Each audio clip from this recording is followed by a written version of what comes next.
2000 ముంబైలో ఒక బిల్డింగ్ నుండి వరుసగా జరిగిన సూసైడ్స్ సిటీని షాక్ కి గురి చేశాయి. So hello guys, welcome back to new episode of mystery files Mumbai. So Malabar hill ఏరియాలో ఉన్న గ్రాండ్ పరేడి టవర్స్ సిటీలో చాలా ఫేమస్ రెసిడెన్షియల్ బిల్డింగ్.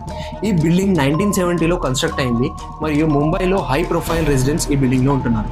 కానీ 1998 నుండి 2004 మధ్య ఈ బిల్డింగ్ చుట్టూ ఒక డిస్టర్బింగ్ సిరీస్ ఆఫ్ ఇన్సిడెంట్స్ అయితే జరిగాయి. మీడియా రిపోర్ట్స్ ప్రకారం ఈ బిల్డింగ్ నుండి మల్టిపుల్ సూసైడ్స్ జరిగాయని చెప్పారు.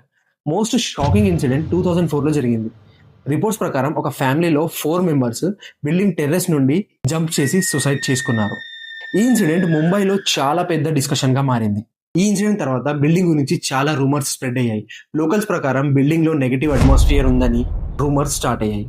కానీ పోలీస్ ఇన్వెస్టిగేషన్ ప్రకారం ఈ ఇన్సిడెంట్ పర్సనల్ ఫ్యామిలీ డిస్ప్యూట్స్ మరియు మెంటల్ స్ట్రెస్ వల్ల జరిగిన సూసైడ్స్ అని కంక్లూడ్ చేశారు. కానీ ఈ రిపీటెడ్ ట్రాజడీస్ వల్ల గ్రాండ్ పరేడి టవర్స్ ముంబైలో most disturbing real incidents list లో చాలా సార్లు మెన్షన్ అవుతుంది. So that is for the video. And video నచ్చినట్లయితే తప్పకుండా లైక్ చేయండి అండ్ ఫాలో చేయడం మాత్రం మర్చిపోకండి మరిన్ని ఇంట్రెస్టింగ్ స్టోరీస్ కోసం. So see you in the next video. Bye.